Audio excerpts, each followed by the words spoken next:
नमस्कार दोस्तों। एक बार फिर से प्रभात ऑनलाइन स्टडी पॉइंट में आपका स्वागत है।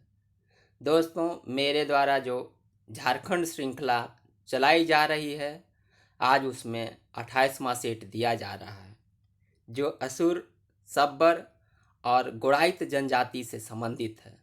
यह जेपीएससी के साथ ही झारखंड के अन्य सभी परीक्षाओं के लिए अति महत्वपूर्ण है। दोस्तों, मेरे चैनल पर जो नए हैं, कृपया चैनल को सब्सक्राइब कर लें ताकि हर अप टू डेट आपको समय पर मिलता रहे। दोस्तों, जो पुराने हैं, कृपया एक लाइक कर दें, क्योंकि आपके लाइक से मुझे प्रेरणा मिलती है। इसी के साथ प्रश्न की ओर चलते हैं। आज का पहला प्रश्न है, झारखंड की सबसे प्राचीनतम जनजाति कौन है? झारखंड की सबसे प्राचीनतम जनजाति कौन है? तो असुर है।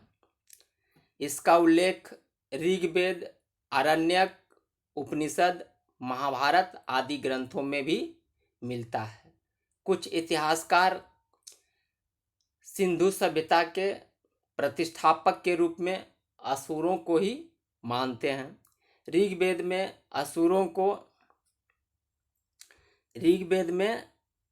असुरों को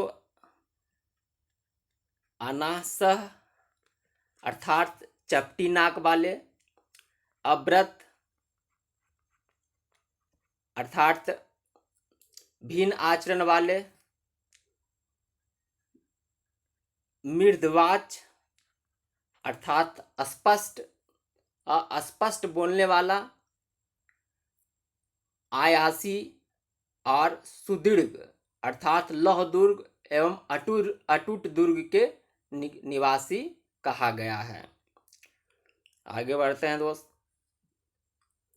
असुर जनजाति किस प्रजातीय समूह से संबंधित है? असुर जनजाति किस प्रजातीय समूह से संबंधित है? तो असुर जनजाति प्रोटो अस्ट्रेलाइड से संबंधित है। इनकी भाषा क्या है? असुर जनजाति की भाषा असुरी है। और यह किससे संबंधित है? यह ऑस्ट्रो एशियाटिक से संबंधित है। यह जो भाषा है ऑस्ट्रो एशियाटिक ग्रुप से संबंधित है। ऑस्ट्रो एशियाटिक ग्रुप से संबंधित है। आगे बढ़ते हैं दोस्त। इसके असुरी के अलावे ये नागपुरी और हिंदी में भी अच्छी तरह से बात करते हैं। देखिए क्वेश्चन नंबर तीसरा, झारखंड में असुर जनजाति का मुख्य संकेंद्रण कहाँ है? झारखंड में असुर जनजाति का मुख्य संकेंद्रण नेतरहाट के पाट क्षेत्र में है। इसमें गुमला, लोहरदगा,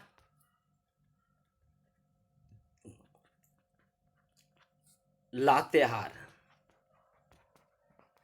गुमला, लोहरदगा और लातेहार वाला क्षेत्र में ये निवास करते हैं।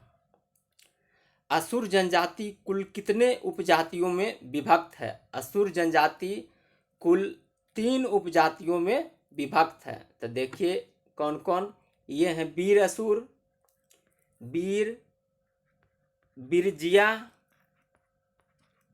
बिरजिया और अगारिया। ये 3 उपजातियों में विभक्त है, वीर, बिरजिया और अगारिया। आगे बढ़ते हैं दोस्त। असुर जनजाति में गोत्र को क्या कहा जाता है? असुर जनजाति में गोत्र को पारस कहा जाता है। इनके प्रमुख गोत्र बेंग, इंदवार, टोप्पो, खुस्सर, केरकट्टा, ढिढियो, बारवा, वंदना, आइंद, उल्लू आदि इनके प्रमुख गोत्र हैं। अन्य आदिवासियों में गोत्र के लिए पारी और किल्ली और साथ ही कुंदा जैसे शब्दों का प्रयोग करते हैं। आगे बढ़ते हैं दोस्त। झारखंड के किस जनजाति में चामबंदी संस्कार के रिवाज हैं? झारखंड के असुर जनजाति में चामबंदी संस्कार का रिवाज है। चामबंदी संस्कार में सुरक्षा के लिए शिशुओं को चमड़े का धागा पहनाया जाता है और जो प्रायः विवाह के समय ही खुलता है। शिशु के जन्म के तुरंत बाद ही चमड़े का धागा पहनाया जाता है और यह चमड़े का धागा विवाह के समय खुलता है। इसी को चामबंदी संस्कार कहते हैं। असुर जनजाति के युवा गृह को क्या कहा जाता है? असुर जनजाति के युवा गृह को गितियोड़ा ही कहा जाता है। यह मुंडाओं का युवा गृह भी गितियोड़ा ही है। और देखिए, घोटुल संथाल के युवा गृह घुमकुड़िया, उरांव जनजाति के युवा गृह को घुमकुड़िया कहते हैं। आगे बढ़ते हैं दोस्त। असुर जनजाति में वधु मूल्य को क्या कहा जाता है? असुर जनजाति में वधु मूल्य को डाली टक्का कहा जाता है। असुर जनजाति में वधु मूल्य को डाली टक्का कहा जाता है। पोन गोनोंग और डाली कटारी के बारे में पहले बताया जा चुका है। आप पहले वाला वीडियो को प्लेलिस्ट में जाकर देखें। आगे बढ़ते हैं दोस्त। झारखंड के किस जनजाति को पूर्वा देवा भी कहा जाता है? झारखंड के असुर जनजाति को पूर्वा देवा भी कहा जाता है। आगे बढ़ते हैं दोस्त। झारखंड के किस जनजाति में, सॉरी दोस्त, यहाँ इद्दी होगा, फिर से प्रश्न देख लें। झारखंड के किस जनजाति में इद्दीमी अर्थात या इद्दी ताई माँ नामक अनोखा विवाह संस्कार प्रचलित है? तो देखिए, ये असुर जनजाति में ही इद्दी ताई माँ या इद्दीमी नामक अनोखा विवाह संस्कार प्रचलित है। इसमें लड़का लड़की बिना विवाह किए पति पत्नी की तरह रहने लगते हैं, किंतु भविष्य में कभी न कभी इनको विवाह करना मस्ट होता है। इसी को इद्दी ताई माँ या इद्दी मी कहा जाता है। आगे बढ़ते हैं दोस्त। असुर जनजाति के सर्वश्रेष्ठ देवता कौन है? असुर जनजाति के सर्वश्रेष्ठ देवता कौन है? तो देखिए, असुर जनजाति के सर्वश्रेष्ठ देवता सिंगबोंगा हैं। सिंगबोंगा का तादात्म्य सूर्य से है। अन्य प्रमुख देवता में मरंगबोंगा, धरती माता, दुआरी, पाट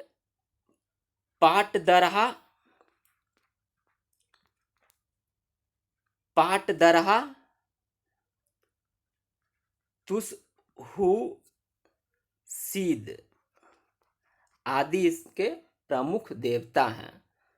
इसमें प्रमुख पर्व है सोहराई, सरहुल, फगुआ, कथदेली, नवाखानी आदि प्रमुख पर्व हैं। आगे बढ़ते हैं दोस्त। असुर जनजाति के धार्मिक प्रधान को क्या कहते हैं? असुर जनजाति के धार्मिक प्रधान को क्या कहते हैं? तो देखिए, असुर जनजाति के धार्मिक प्रधान को बैगा कहा जाता है। सुबारी बैगा के सहायक होता है। सुबारी जो होता है बैगा का सहायक होता है। आगे बढ़ते हैं दोस्त। Question number 13। असुर जनजाति में सुबह के खाने को क्या कहा जाता है? असुर जनजाति में सुबह के खाने को लोलो घोटो जोमकू, सुबह के खाने को लोलो घोटो जोमकू, शाम के खाने को बियारी घोटो जोमकू, बोथा और झरनुई ये हड़िया को कहा जाता है। हड़िया जो कि झारखंड के आदिवासियों में प्रिय पेय पदार्थ है और यह चावल से निर्मित होता है। आगे बढ़ते हैं दोस्त। असुर जनजाति का परंपरागत पेशा क्या है? असुर जनजाति का परंपरागत पेशा लोहा गलाना है। असुर जनजाति आदिकाल से ही लौहकर्मी रहे हैं। लोहा गलाना उनका पारंपरिक पेशा और आजीविका का एकमात्र साधन था। वर्तमान में ये कृषि और पशुपालन का कार्य करते हैं। आगे बढ़ते हैं दोस्त। झारखंड के किस जनजाति की संस्कृति को मय संस्कृति कहा जाता है? झारखंड के असुर जनजाति की संस्कृति को मय संस्कृति कहा जाता है। आगे बढ़ते हैं दोस्त। झारखंड में सब्बर जनजाति किस प्रजातीय समूह से संबंधित है? झारखंड में सब्बर जनजाति प्रोटोअस्ट्रेलाइड प्रजातीय समूह से संबंधित है। झारखंड की अधिकांश जनजातियां प्रोटोअस्ट्रेलाइड ग्रुप से ही संबंधित है। कुछ जनजातियां जैसे उरांव, एक दो और जनजाति है वो द्रविड़ समुदाय से संबंधित है, जबकि अधिकांश प्रोटोअस्ट्रेलाइड ग्रुप से ही संबंधित हैं। आगे बढ़ते हैं दोस्त। लाखों वर्ष पूर्व त्रेता युग में झारखंड के किस जनजाति का उल्लेख मिलता है? लाखों वर्ष पूर्व त्रेता युग में झारखंड के सब्बर जनजाति का उल्लेख मिलता है। सब्बर जनजाति में ध्यान रखिएगा, सब्बर जनजाति में गोत्र नहीं पाया जाता है। आगे बढ़ते हैं दोस्त। झारखंड के किस जनजाति को पहाड़ी खड़िया भी कहा जाता है? झारखंड के किस जनजाति को पहाड़ी खड़िया भी कहा जाता है? देखिए, सब्बर जनजाति को पहाड़ी खड़िया भी कहा जाता है। इनका निवास स्थान मुख्य रूप से पूर्वी एवं पश्चिमी सिंहभूम है। पूर्वी एवं पश्चिमी सिंहभूम, पश्चिमी सिंहभूम। आगे इसके अलावे ये गिरिडीह, धनबाद, बोकारो, गुमला, रांची, लोहरदगा आदि क्षेत्रों में भी थोड़ा बहुत मिलते हैं। आगे बढ़ते हैं दोस्त। झर्रा, बासु, जंटापति और जाहरा किस जनजाति की 4 उपजातियां हैं? फिर से सुन लें। झर्रा, बासु, जंटापति और जाहरा किस जनजाति की 4 उपजातियां हैं? तो देखिए, ये सब्बर जनजाति की 4 उपजातियां हैं। इसमें झर्रा, बासु और जंटापति ये उड़ीसा में निवास करती है, और ये जाहरा ये ढालभूम वाला क्षेत्र में निवास करती है। आगे बढ़ते हैं दोस्त। पंतासालिया एवं डोमकच किस जनजाति का प्रमुख नृत्य है? पंतासालिया एवं डोमकच किस जनजाति का प्रमुख नृत्य है? तो देखिए, ये सब्बर जनजाति का प्रमुख नृत्य है, पंतासालिया एवं डोमकच। सब्बर जनजाति की अपनी परंपरागत पंचायत होती है, जिसके प्रमुख को क्या कहते हैं? सब्बर जनजाति की अपनी परंपरागत पंचायत होती है, जिसके प्रमुख को क्या कहा जाता है? तो देखिए इसका, जिसके प्रमुख को प्रधान कहा जाता है। प्रधान की सहायता के लिए ये गुड़ायत होता है, जो संदेश वाहक का कार्य करता है, और प्रधान और गुड़ायत का पद वंशानुगत होता है। आगे बढ़ते हैं दोस्त। सब्बर जनजाति के प्रमुख देवता हैं, सब्बर जनजाति के प्रमुख देवता हैं, तो देखिए, सब्बर जनजाति के प्रमुख देवता काली है। सब्बर जनजाति के प्रमुख देवता काली हैं। गुड़ाइत जनजाति किस प्रजातीय समूह से संबंधित है? गुड़ाइत जनजाति किस प्रजातीय समूह से संबंधित है? तो देखिए, ये प्रोटोअस्ट्रेलाइड ग्रुप से संबंधित है। गुड़ाइत को गोड़ैत भी कहा जाता है। आगे बढ़ते हैं दोस्त। झारखंड की कौन सी जनजाति प्राचीन काल में पहरेदारी का काम करती थी? झारखंड की कौन सी जनजाति प्राचीन काल में पहरेदारी का काम करती थी? तो देखिए, ये गुड़ाइत जनजाति ही प्राचीन काल में पहरेदारी का कार्य करती थी। भाषा की दृष्टि से गुणायत जनजाति किस भाषा परिवार वर्ग में आते हैं?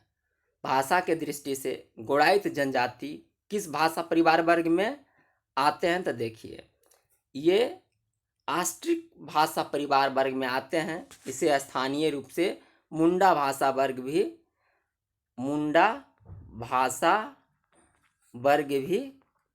कहा जाता है। झारखंड में ये मुख्य रूप से रांची, हजारीबाग, सिंहभूम, धनबाद, पलामू, संथाल परगना वाले क्षेत्र में निवास करते हैं। आगे बढ़ते हैं दोस्त।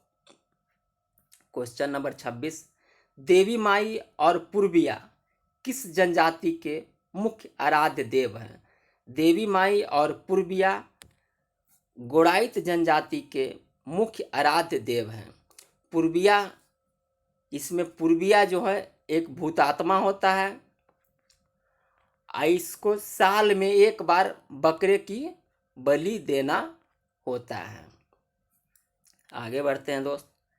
गुणायत जनजाति के धार्मिक प्रधान को क्या कहा जाता है?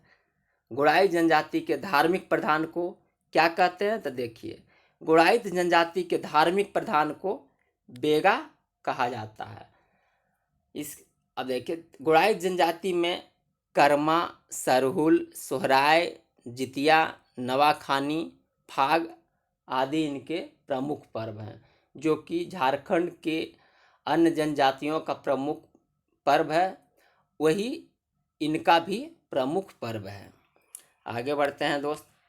गुणायत जनजाति से संबंधित कौन सा कथन गलत है? गुणायत जनजाति से संबंधित कौन सा कथन गलत है? तो देखिए, इसमें डी, उपरोक्त में कोई भी कथन गलत नहीं है। इसमें विधवा विवाह वर्जित है, ये मातृसत्तात्मक होते हैं, जबकि झारखंड की अन्य जनजातियां पितृसत्तात्मक एवं पितृवंशीय होते हैं, लेकिन ये मातृसत्तात्मक होते हैं। समगोत्र विवाह नहीं होता है। झारखंड की अन्य जनजातियों में भी प्रायः समगोत्र विवाह नहीं होता है। झारखंड की जनजातियां बहिर्गोत्रीय विवाही होते हैं। इस प्रकार इसमें तीनों कथन सत्य है। आगे बढ़ते हैं दोस्त। गुणायत जनजाति का मुख्य पेशा क्या है? गुणायत जनजाति का मुख्य पेशा क्या है? देखिए, गुणायत जनजाति का मुख्य पेशा कृषि है, जबकि ये प्राचीन काल में पहरेदारी का काम करते थे, लेकिन अब ये मुख्य रूप से कृषि का कार्य करते हैं। पहरेदारी का कार्य इनका समाप्त हो चुका है, क्योंकि प्राचीन काल में राजे महाराजे के घर के, बड़े जमींदारों के घर के ये पहरेदारी करते थे, लेकिन अब वो व्यवस्था समाप्त हो चुकी है। अतः ये अपने को कृषि व्यवस्था में कन्वर्ट कर चुके हैं। आगे बढ़ते हैं दोस्त। आज का लास्ट क्वेश्चन। गुणायत जनजाति की अपनी कोई भाषा नहीं है, अतः ये किस बोली का प्रयोग करते हैं? गुणायत जनजाति की अपनी कोई भाषा नहीं है, अतः ये किस बोली का प्रयोग करते हैं? तो देखिए, ये सदानी बोली का प्रयोग करते हैं। सदानी बोली झारखंड में गैर जनजातियों द्वारा बोला जाता है, लेकिन बहुत सारे जनजाति भी सदानी बोली का प्रयोग करते हैं। जिनकी अपनी भाषा नहीं है, वो सदानी बोली का ही प्रयोग करते हैं। इसी के साथ आज का क्लास समाप्त होता है। और हाँ दोस्तों, यदि ये मेरा वीडियो पसंद आ रहा हो तो इसे अधिक से अधिक लाइक करें, अधिक से अधिक शेयर करें, ताकि अधिक से अधिक लोग इससे लाभान्वित हो सकें। इसी के साथ जय हिंद, जय भारत, खुश रहें, मस्त रहें।